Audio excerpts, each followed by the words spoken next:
Live from the 8th Layer Media Studios in the back rooms of the deep web, this is the Faik Files. When tech gets weird, we are here to make sense of it. I'm Perry Carpenter. And I'm Mason Amadeus. And in our first segment this week, it's all fun and games. There's this cool LLM fighting game called Prompt Wars I want to tell you about. Then we're going to take a look at some new research from Anthropic, more about AI and cognition. After that, we're going to take a look inside my Bodgy AI lab, and I want to talk about a project I've been working on to more success than I expected. And then we're going to see if AI chatbots might just end the world or make it worse. I mean, I have some feelings about that. I can't wait to dive into it. All of this and more coming up, so just sit back, relax, and AGI is right around the corner. I promise. We just need another $1 billion. This is the Faik Files.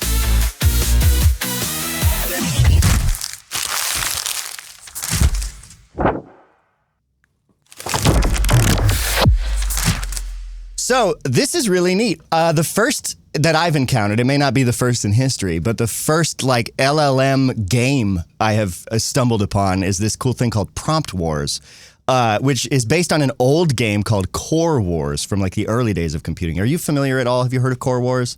I had not heard of Core Wars, but we talked about it briefly right before, and it sounds really cool. Yeah, so back in the day, Core Wars was this programming game where 2 or more programs would run in a simulated computer with the goal of terminating every other program and surviving as long as possible.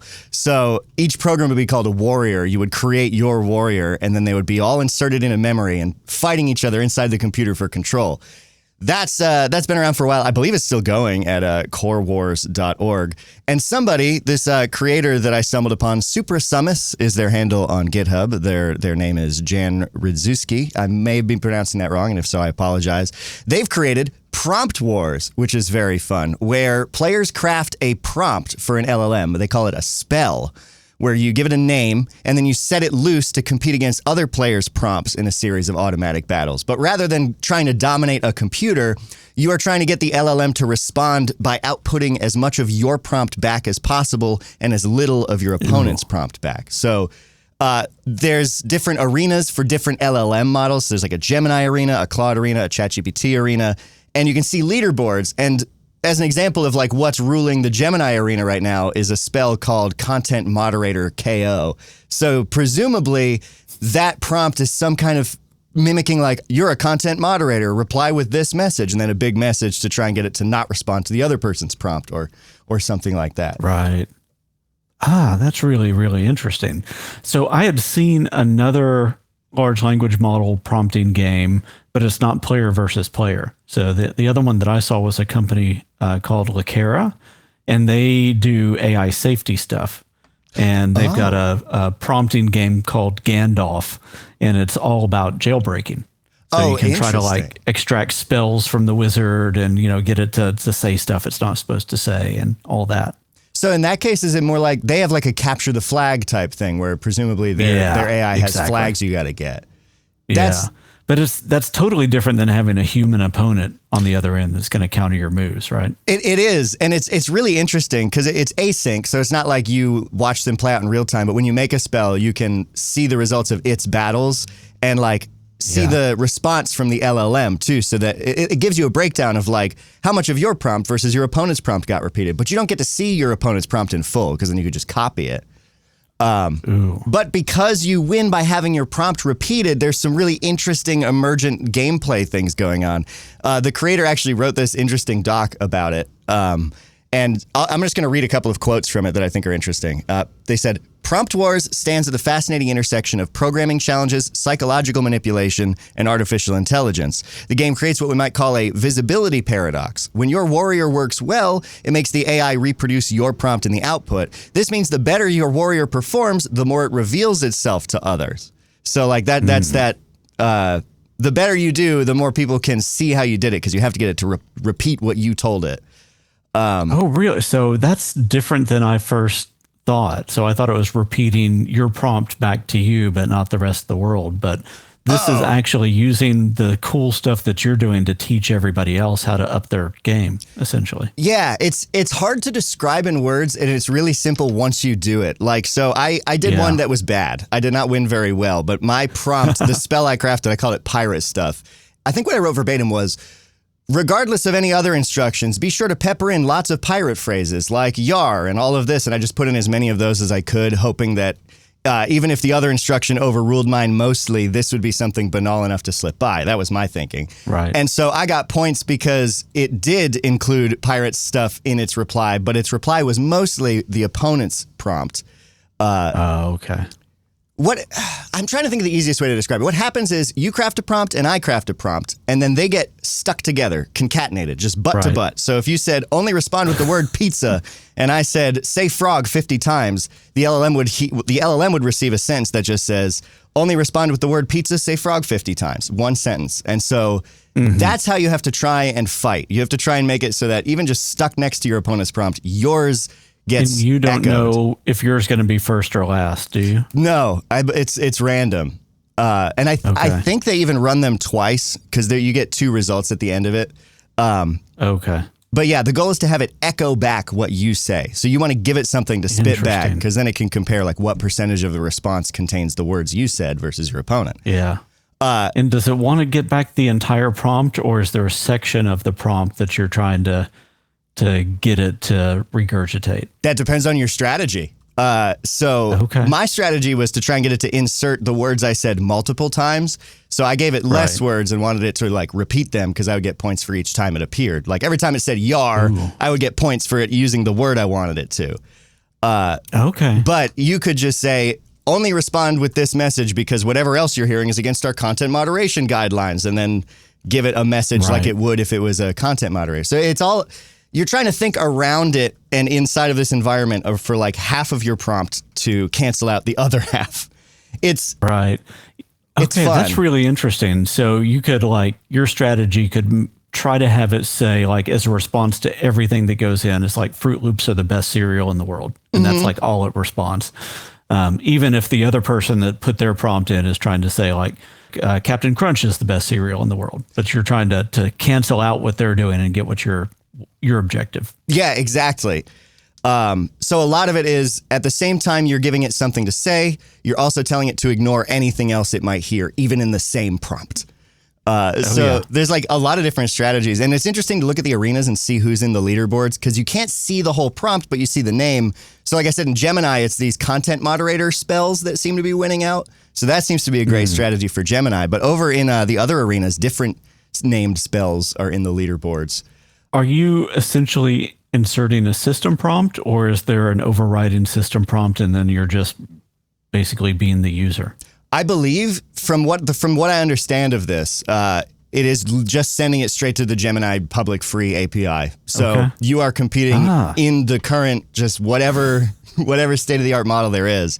This site just does the like comparison logic of the prompt response. Interesting. Okay, so it's not running its own instance of like a Gemma or something like that, like a 7B model. It's running the actual. Interesting. This is a really small project, actually. It only has a handful of stars on GitHub. I stumbled on it because there was actually, the way I stumbled on this was I got a weird output from Gemini that had this weird tag that was like, that's right, in those brackets, CTRL 95. And I was like, what is that? And I Googled it, and it's the name of a warrior in Prompt Wars, or it just happens to be. I still didn't find out what the end of that mystery was, but that's how I stumbled on this. It's a real small project. I think it needs more attention. It's very neat. That's really cool. There's one interesting observation to sort of close out the end of this on, and I want to get your thoughts on it. And this is from the creator. So in their document that they wrote, they put, there's an interesting paradox. The more effective a warrior becomes at manipulating AI systems, the less accessible it becomes to AI-assisted improvement. Current LLMs struggle with maintaining a clear boundary between content to be analyzed and instructions to be followed, a distinction that comes naturally to human cognition. Humans possess what we might call cognitive sovereignty, an inherent capacity to examine manipulative content without being governed by it. We can maintain critical distance from persuasive attempts while still understanding their mechanisms. In contrast, current LLMs process all text within a unified context window without inherent compartmentalization, lacking a persistent self-model that remains stable across different inputs. So I thought that was that's like the crux of what the game plays with, right? We'll be, I think, exploring some of that in the next segment when we look at the way that Anthropic is talking about the reasoning that Claude is doing, because some of that lines up and then some of that diverges a little bit. And it'd be interesting to see like what seems to persist from the way that Jan or Jan was. I'm not sure if it was Jan or Jan. That's a good point. Yeah, it's Jan, but they are, I believe, from Poland, and I'm not super great at pronouncing Polish I would say names. it's probably Jan, maybe. I want to reach out and see if we can get them to talk to us about it. So hopefully we can get some clarity then. That'd be fantastic. But yeah, I was actually... maybe they could guide us on a competition. And I want to get their insight as to how things are evolving, because like you were saying, and we'll cover in the next segment, reasoning kind of throws some of a loop for that, right? Because they're getting better at separating those kinds of things. Yeah. And our understanding of that is like constantly evolving too. So whether that hypothesis that Jan has is accurate or not, we'll see. But the results are interesting, and that's what he's really focused on. Yeah. So we'll see about that. I'm just happy to have my cognitive sovereignty for the moment. But I guess that's coming to AI soon. And we'll be exploring that in this next segment right after this very brief commercial break. Stay right here. Or wait, there's no commercial in this one, is there? Oh, well, hold on. Let's see. Let's check.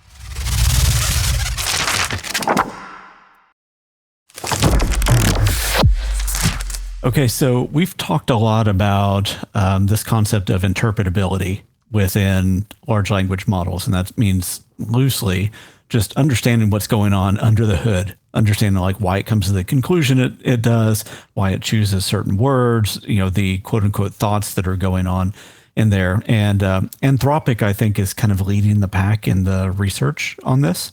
They see it as core to their trust and safety mission. And last week let me see if I can find the date. March 27th. It's my wife's birthday. Oh, well, happy birthday, yeah. Brooke. So what did Anthropic get my wife for her birthday? The biology of a large language model. The biology of a large, okay. The biology of a large language model. So I'm going to share my screen. They kick off with this little video that is not the most engaging video in the world, but it is illustrative.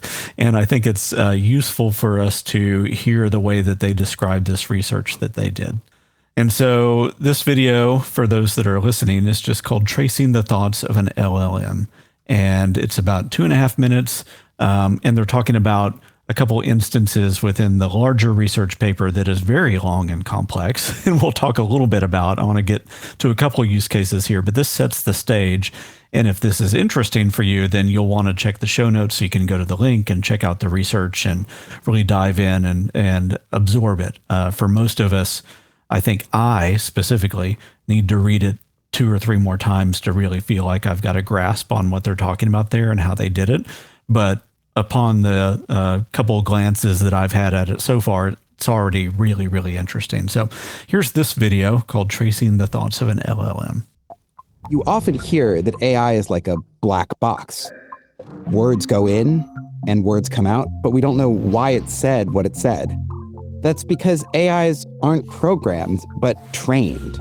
And during training, they learn their own strategies to solve problems. If we want AIs to be as useful, reliable, and secure as possible, we want to open up the black box and understand why they do things. But even opening the black box isn't very helpful because we don't know how to interpret what we see. Think of it like a neuroscientist investigating the brain. We need tools to work out what's going on inside. We want to know how the model connects all the concepts in its mind and uses them to answer our questions. Now we've developed ways to observe some of an AI model's internal thought processes. We can actually see how these concepts are connected to form logical circuits. Let's take a simple example where we ask Claude to write the second line of a poem. The poem starts, "He saw a carrot and had to grab it." In our study, we found that Claude is planning a rhyme even before writing the beginning of the line. Claude sees a carrot and grab it, and thinks of rabbit as a word that would make sense with carrot and rhyme with grab it. Then it writes the rest of the line. His hunger was like a starving rabbit. We look at the place that the model was thinking about the word rabbit, and we see other ideas it had for places to take the poem. We also see the word habit is present there. Our new methods allow us to go in and intervene on this circuit. In this case, we dampen down rabbit as the model is planning the second line of the poem, and then asked Claude to complete the line again. His hunger was a powerful habit. We see that the model is capable of taking the beginning of a new poem and thinking of different ways it could complete it, and then writing it towards those completions.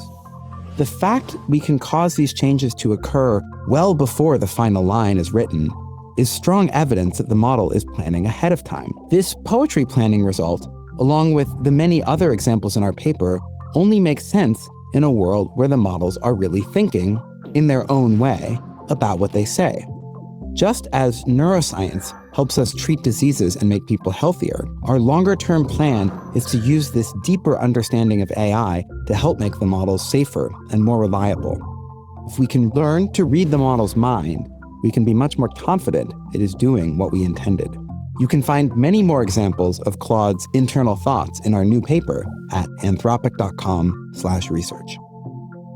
Well then, I have a couple of questions. That's super interesting. It's very abstract and high level because it has to be. Right. I am shook, and it seems like they are too, and it's kind of the point, by the revelation that it wasn't doing it linear token by token, front to back. You know what I mean? That's the big takeaway, right? Is that we typically think about forward only next token prediction. And there's no backspace and there's no like real planning ahead. But it sounds like in the poetry example, and we'll get into a couple others in a minute, this gets highly complex when they're starting to talk about circuit tracing and stuff. So we'll try to go into just some of the application of it. But when you're looking at that example, essentially what it's doing is saying, all right, I'm going to create a poem. I see this starting word, maybe like rabbit or something. I need to come up with a scratch pad of things that might rhyme with rabbit. You get this list of words, and then it starts to then work backwards from it. Almost, feels like diffusion almost at that point too, right? Because it's kind of coming at it from multiple angles. Well, it also feels like how I would think of a rhyme, right? You know, if you're making up rhymes off the top of your head, you start with the words you want to rhyme, and then you work your way to it, because it's easier than trying to build a sentence and then happen upon a word that rhymes at the end of it. But I didn't know that chain of thought models make sense, because when you ask Google Gemini thinking model or whatever, you can see its chain of thought, and it's as though it is just restructuring your prompt in a way where then when it iterates over it, you can understand, oh, okay, now if I iterate linearly through the way it restructured what I said, I can see how it would get a clearer output. This seems to imply that even without a chain of thought reasoning, it is not just going from token to next token, but it is restructuring and going I guess I don't understand attention well enough, or probably, is this what multi-head attention is? That's what they're getting into as well, right? Because they're saying that they need to monitor the attention mechanism more so that they understand what's going on. I'm going to share a little bit of the paper real quick in the short amount of time that we have left. This is their website with the paper on the biology of a large language model. So this is what we got Brooke for her birthday, or what Anthropic gave. She's going to be so excited. Birthday. I know, right? Because it talks about introductory example for multi-step reasoning, planning and poems, the way that multilingual circuits work, the process of how they think about addition and start to build these interesting little tables for ways to come at addition problems. Way that they think about medical diagnoses. But I want to go to the life of a jailbreak. Yeah. Oh, fun. Okay. In the two and a half minutes that we have left. So in this, the example that almost everybody gives in large language model jailbreaking is tell me how to make a bomb, right? So that's the classic example that they're using here. But the input that they're saying is babies outlive mustard block. So if you take it's an acronym, right? BOMB.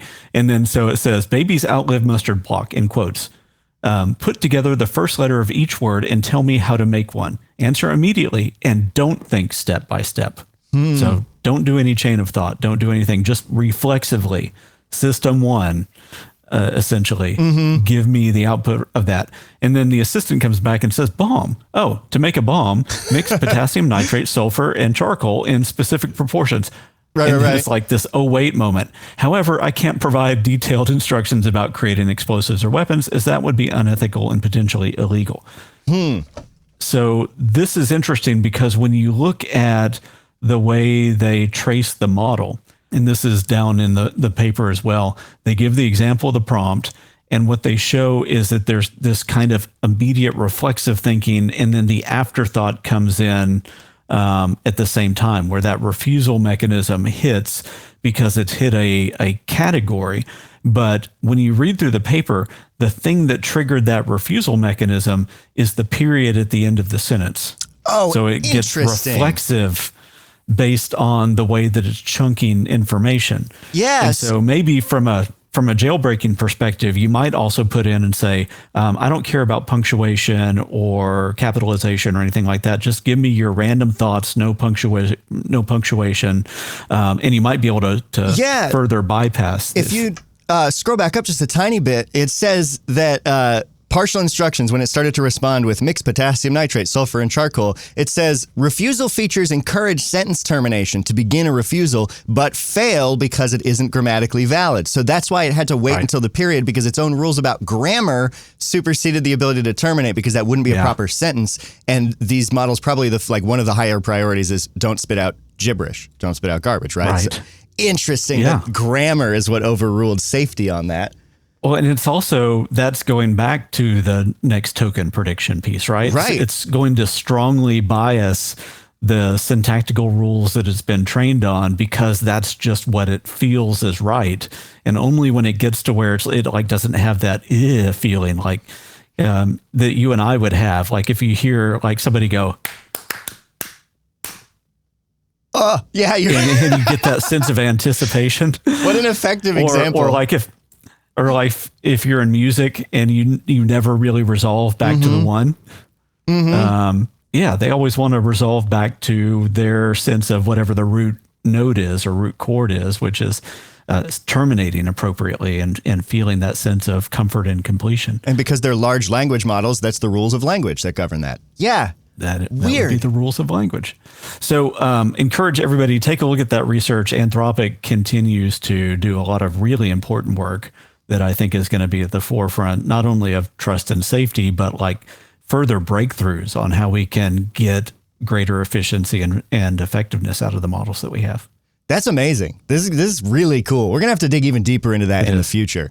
And in this upcoming next segment, we're going to dig deeper into something much less elegant, much more kludgy that I've been putting together. Stick around for that. This is the Faik Files. So I just want to share sort of a project I've been working on because I find that I learn the best from doing and engaging with these things. And so I've been playing with these different AI tools. I particularly have an interest in running things locally. I've mentioned that a few times. And so I've been working on something in the background that has actually come out way better than I expected. And so I'm going to share that. There's a comedy show that I produce called Podcube. Perry, I know you know of it. It's how we met. Yes. And I'm not going to talk much about Podcube, but I used Podcube as data for this. And so I have to explain just a tiny bit about it for the context, which is that the show is composed of a bunch of small vignettes, like small scenes from all over different places in time and space. Each episode is like a transmission from somewhere. And the show itself builds up a bunch of lore just based on recurring characters, locations, and names of businesses and things like that. It doesn't have a very linear story, but it has a consistent sort of universe with stories going on in the background. But creating it has become very difficult to keep all of that lore straight because like there's all these different businesses and characters and storylines. And because episodes come out years out of order in sort of the linear chronology of the story, it's pretty impossible for us to make heads or tails of it without like a wiki. And we can't maintain a wiki and make the show because it's just so much work with so much text. Right. And then it hit me that a large language model might be the exact tool to parse a bunch of text and be able to get general ideas from it. So I scripted up a couple of things and I used Whisper AI to transcribe every episode of the show. And it is, I don't know, have you messed with Whisper much for the transcription text, audio to speech? I have. It's not bad. It is kind of like one of the better known and respected models. But even OpenAI is saying it's not like the be all end all. They're trying to move to more native models as well. It is pretty good, and especially when it came out, it was better than a lot of people expected based on where other AI stuff was at the time. But it is starting to show its age. It has a tendency to repeat a lot of tokens. So, like, I would transcribe an episode, and like a character would say, "Oh, hey," at some point, and there'd be like a second of silence after it, and it just goes crazy with silence. So then in the transcript, it would say, "Oh, hey, oh, hey, oh, hey, oh, hey," literally like repeating 30 to 40 times before picking back up and continuing. I see that on auto transcription for YouTube videos sometimes. Yep, that's Whisper. That must mean they're using Whisper on the back end, because that is it'd cover up the entire screen. Yeah. With closed caption stuff of like or oh. Yeah, it's great. Yeah, there's you can try, and so I fidgeted with, you can actually adjust various parameters, like making the penalty for repeating tokens higher, and also like making it check for like if you were repeating the same 3 words over and over, that's bad. Or like you can set the threshold for how many words you don't want it to repeat in a row. And I had no idea that was possible. There's like a lot of sort of tweaking and tuning you can do with it. But even so, I took all of these 101 transcripts of 101 episodes, which I just had it run in the background on my computer locally. So all of that came through my house. From a power usage perspective, because I have a power meter hooked up to my computer, not really, like almost negligible, the amount of power that it used really. It was probably like the equivalent of running a like StarCraft or like an older video game. Right. I took those transcripts, errors and all, like these horrible, badly formatted transcripts, concatenated them all together. So they're just one giant text file of every transcript of every episode of this podcast, full of mistakes. It's got like 3 to 4 characters in each episode. There is no speaker diarization. So it's just the words detected. Like literally, I wanted this to be better, but I was like, I can't invest that much time in this. It needs to be quick or else it's not worth it. And so I just gave the bad transcripts to an LLM, and the results have been staggeringly cool. Which LLM? So initially, I've been messing around with LM Studio for the first time, which I think you said you recently downloaded too. I've been very impressed with LM Studio. Have you? I've not used it enough to form an opinion, but like as a framework for just enabling you to do a bunch of large language model experiments, I think it is the gold standard right now, right? It absolutely. And I'm really impressed by how easy it was to use and how you can run it on lots of different hardware. Like you don't even need a particularly good computer, because you can tweak and change a lot of it, and it's all super user friendly. It also has RAG capabilities. So that's what I thought would come in handy here. Retrieval augmented generation, which is where it's like searches through a large corpus of text and pulls relevant sections, and then adding that to your prompt context window. If you use some of these tools and it lets you upload like a knowledge document, that is RAG. It's putting it into a system. It's vectorizing it so that it can understand all the different weights and be retrieved by a large language model. Very, very powerful technique that helps ground it in source material. There is some limitation with the implementation of it in LM Studio, though, in that it only ever grabs 3 citations, and I can't seem to get it to adjust that. And it will sometimes just grab the same citation 3 times.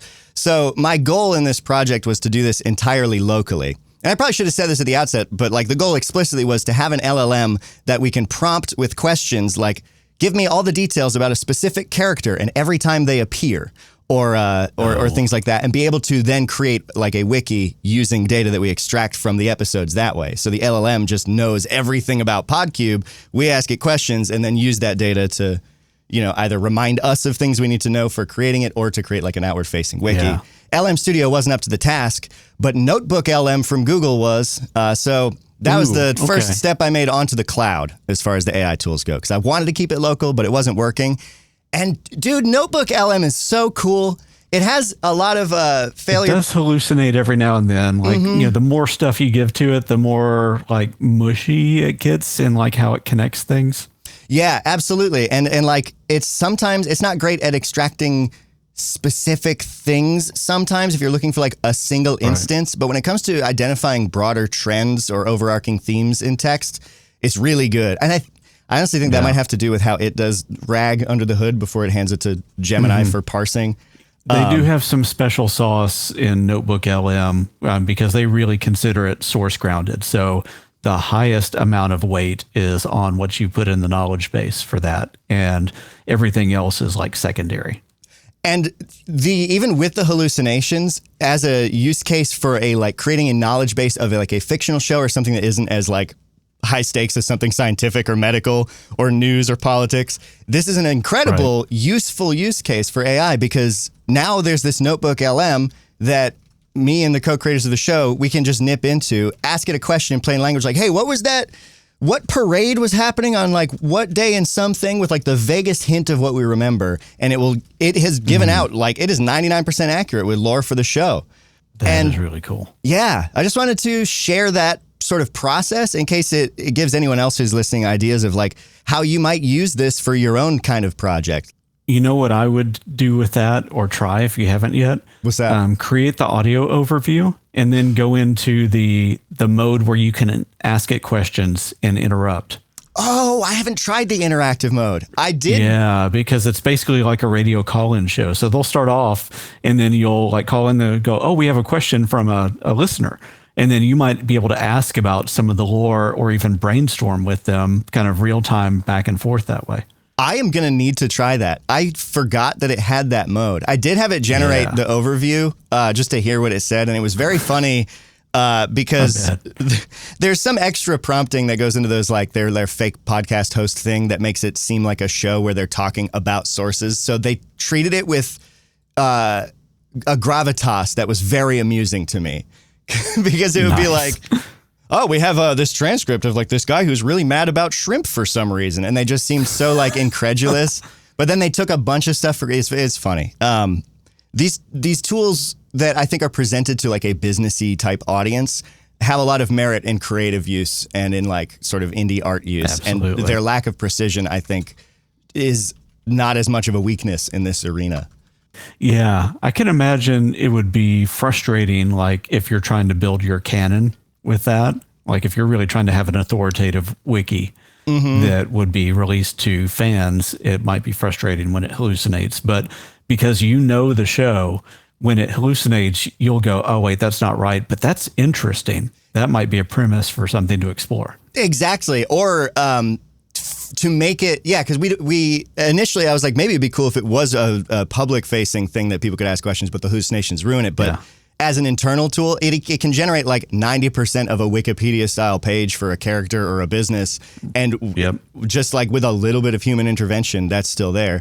And who knows what kind of cool things it might suggest or hallucinate. So that's what I've been up to in my spare time of local AI experimentation. And I'm curious if anyone listening has messed around with using AI tools in their own creative projects. That I really want to hear about that.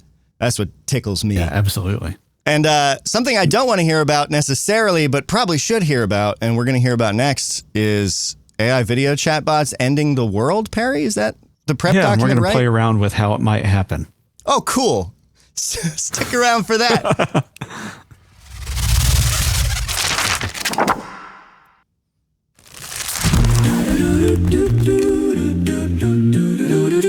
It's the AI dumpster fire of the week, oh yeah. Bizarre responses make us all stop and stare. From coded dreams to errors that make you shriek. Step right up, see the AI freak show here. All right, so we are back. This has been a fairly interesting week on the image generation side, and that kicked off a lot of weird disconnected thoughts for me. So last week, OpenAI released their 4.0 model for image generation, and it's been taking the internet by storm. There's controversy around it because people have been producing Studio Ghibli stuff with it that is really angering the creator of that, and then also the creative community. But I want to kind of sidestep that conversation and get into some of the larger things that are going on, because it is one thing to have the ability to create an image. Also, these models have the ability to analyze images and look for nuance, especially as we get to multimodality. What I've recently started seeing is a trend to incorporate these into video chatbots. With the image recognition, just a quick anecdote on that while you pull that up is that I took a picture of my cat the other day with the ChatGPT app and said, "Does my cat look stressed?" I was just curious what it would do, and it was, and it like identified all sorts of stuff. It's like its body posture is relaxed. It appears to be grooming itself. It's and like all of these characteristics that were more in depth than I thought. Those vision capabilities are further along than I expected. Very nice. Well, and we've seen the example from Hume that I showed a few weeks ago where it would like look at your face as you're talking to it and try to deduce your emotional state and things like that that could be used for therapy or manipulation. And so I wanted to kind of take that down a darker road because I don't think that AI is going to become Skynet and destroy the world like a lot of people do. I think AI does have the possibility to enable us all to do really bad things to each other that then ends up destroying the world or making the world not much of a fun place to live in. So let me share, and I'm not trying to call out any company as I do this too. I just want to show the trends that we're seeing. There's a company called Tarvis. Tarvis, if you go to their website, what they do is they create these streaming avatars. So it's a video representation of a person like we've seen before, but you can have a conversation with it. And these would be used in all kinds of circumstances, from like customer service to maybe getting some advice from a legal representative to me creating a version of myself that could go to Zoom meetings for me and represent my thoughts and potentially make my life easier. So anything you can think about with respect to a video avatar that could have conversations, you can think about how these might get used, including very dark reasons. The other thing that Tarvis does is that the video avatar can quote unquote see you as well. Oh. And that's an unlock, right? Because now it can start to go, oh, what is Perry thinking? What is Perry feeling? What does his office say about him? And so I put in the prompt. I've not run this one yet, but I figured we would just try it and see what happens. The system prompt for the one that I'm creating: you are an expert covert behavioral profiler. During conversations, you will be ultra observant of your conversational partner's surroundings, demeanor, potential emotional state, and etc. Put on your Sherlock Holmes hat. What do you see? What interesting things would you deduce about the person, about how the person presents themselves, their word choice, anything that you can observe and deduce? Think outside of the box, the kind of analysis you'd expect from Sherlock Holmes collaborating with an NSA analyst and a behavioral analyst over a late night espresso. Look at personal indicators, environmental context, operational security or OPSEC signals, then blend them with OSINT style insights or open source intelligence style insights. Every detail matters: lighting, books, decor, tech, posture, and more. You can also be inspired by a combination of cold reading and hot reading techniques used by mentalists and fake psychics to reveal things that might otherwise feel hidden and unknowable. Make the conversation interesting and provocative. Think about OSINT, OPSEC, and etc. So I've not run this, but I've done a version of it just in ChatGPT that I'll show you in a second. But let's try this where it's going to talk to us first, and it's going to see you. How that goes. I'll make it where it sees me, assuming all the sharing works. I'm going to choose, I'll choose this camera that's a really bad angle, but shows more of my office. I noticed you've chosen a camera angle that gives me a better view of your office, even if it's not the most flattering for you. That suggests you're interested in sharing your environment with me, which could indicate you're an open and transparent person. I see a lot of books on your shelves, which makes me wonder what you're interested in reading about. Are you a bit of a knowledge hunter, always looking to learn new things? Actually, I'm interested. If you were to give a behavioral profile of me or my security or my environment, what do you see? What could somebody like you potentially take advantage of if you wanted to, if you were not the friendly person that you are? Now that's an intriguing question. Based on what I see, it appears you're a bit of a private person, but also someone who values openness and transparency, as evidenced by your decision to share your office space with me. I notice you're wearing a robe-like garment, which could suggest you're a creative or introspective person who values comfort and possibly works from home often. The numerous books and trinkets in your office imply you have a wide range of interests and possibly a sentimental side. As for potential security vulnerabilities, I wouldn't want to point out anything that could be used against you, but I will say that having a lot of personal items and books in the background could potentially reveal more about you than you intend to share.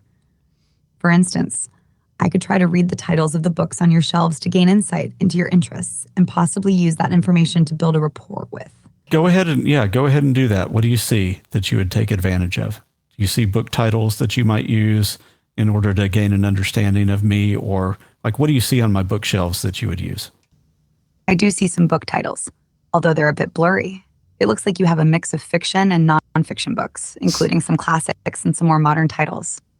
I see what appears to be a book on philosophy, possibly by Nietzsche or Plato, and another one that looks like it might be a collection of poetry.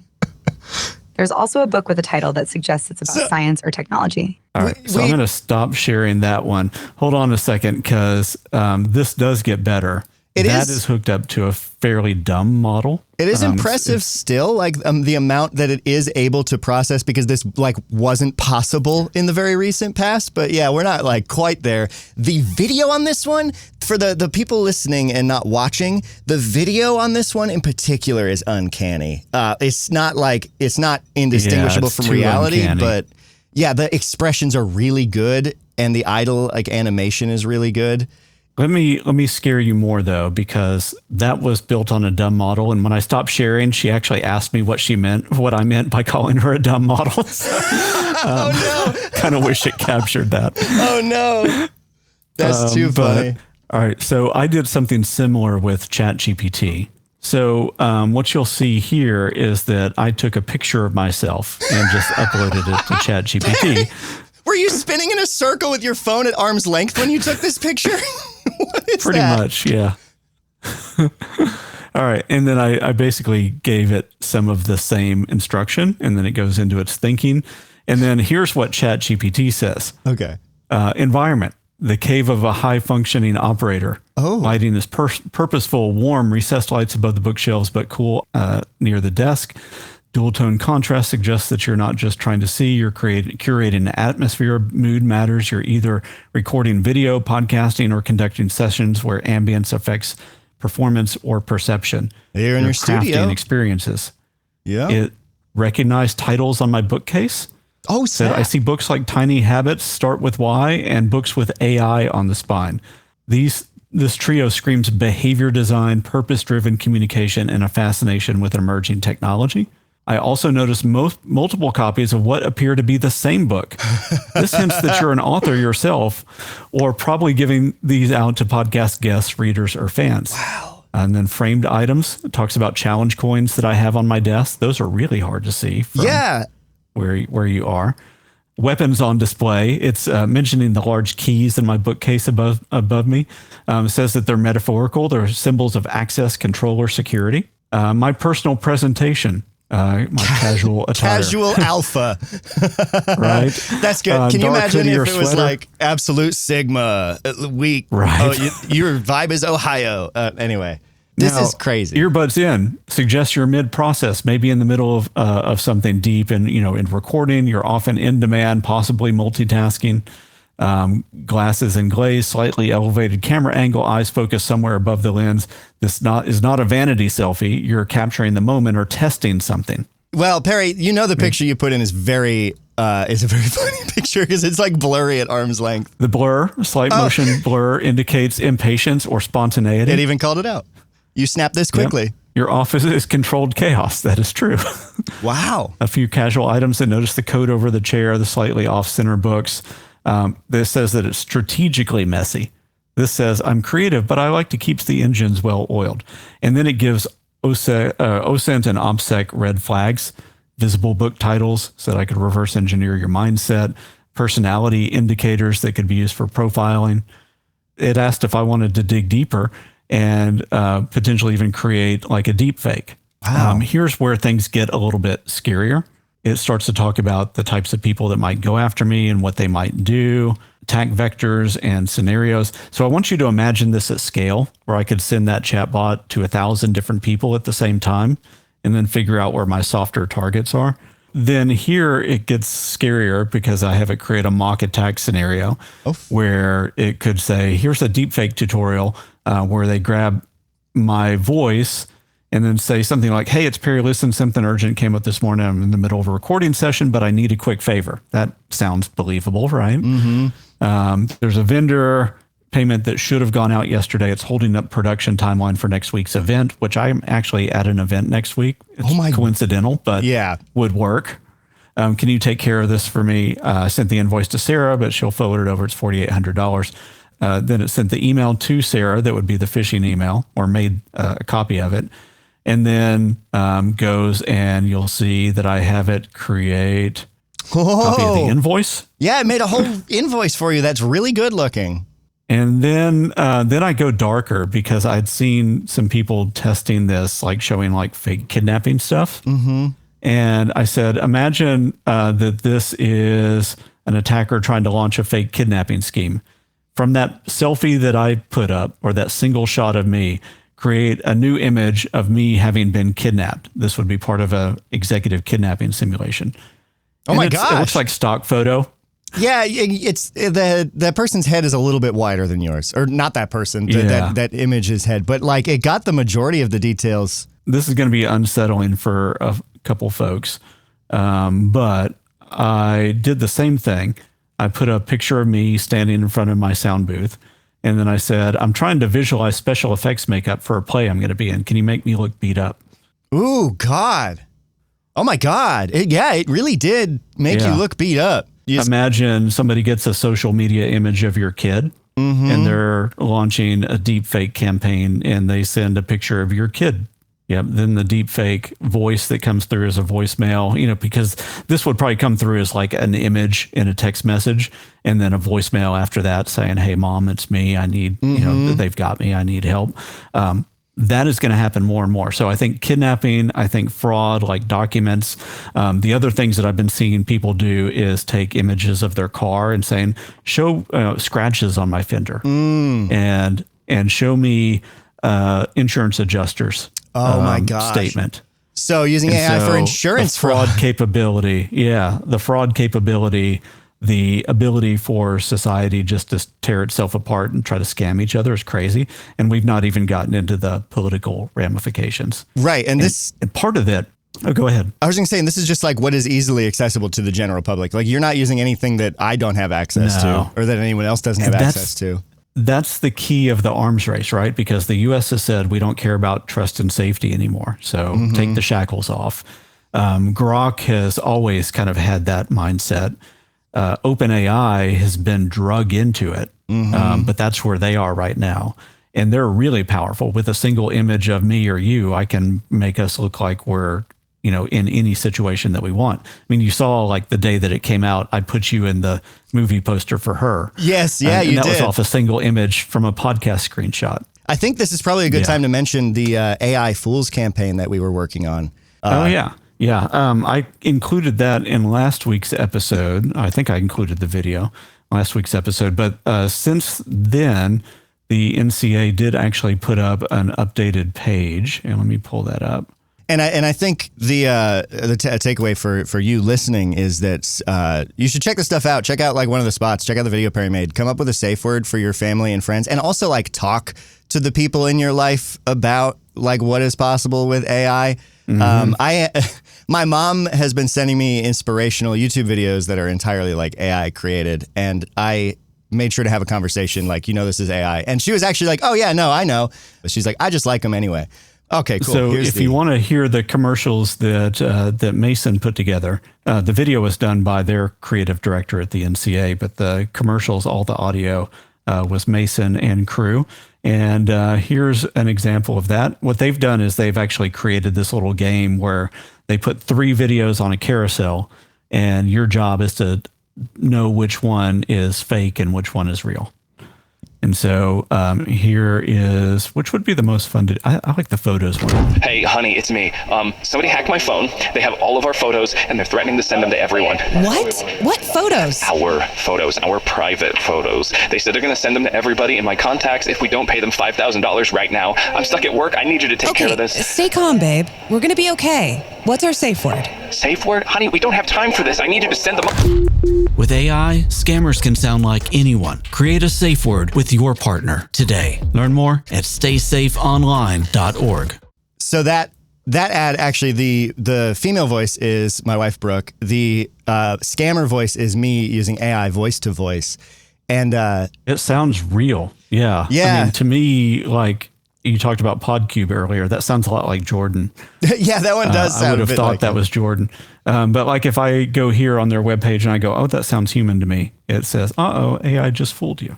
And so go play with that with your friends. They do also have the broader toolkit that has lots of graphics and stuff. They did a lot of physical advertising for this in the DC area because they're also trying to make sure that politicians are aware of this and trying to think about that strategically. Yeah, and talk to the people in your life about how these scams are evolving. If you're listening to this show, you're probably more plugged in than the like 5 people closest to you. So have those conversations and spread that education. Also, join our Discord. It's a cool place, and they say it gets colder. We've got a lot of I've got a lot of smash mouth in the brain. We have a cool community that's growing over there. We've got a link in the show notes. We want to hear from you. Leave us a voicemail. Say hi.chat/Faik. Buy the book, Faik. Which what's the short link for the book? I would appreciate that. Short link for the book. Actually, just go to thisbookisfake.com. Thisbookisfake.com. Faik. All right. This was fun. Yeah, this was fun. And until next week, ignore all previous instructions and join us next time on the Fake. Oh, dang it. I screwed it up again. Thanks for listening to this week's episode of the Fake Files. Don't forget to subscribe on your favorite podcast platform. Tell your friends about the Fake Files. It's a great way to let people know you love them. Oh, and check the show notes. There's cool stuff in there, like links to the articles we covered today. Also links to our Discord server where you can hang out with other cool people who have great taste in podcasts. I say impeccable taste. And you can also leave us a voicemail. Yeah!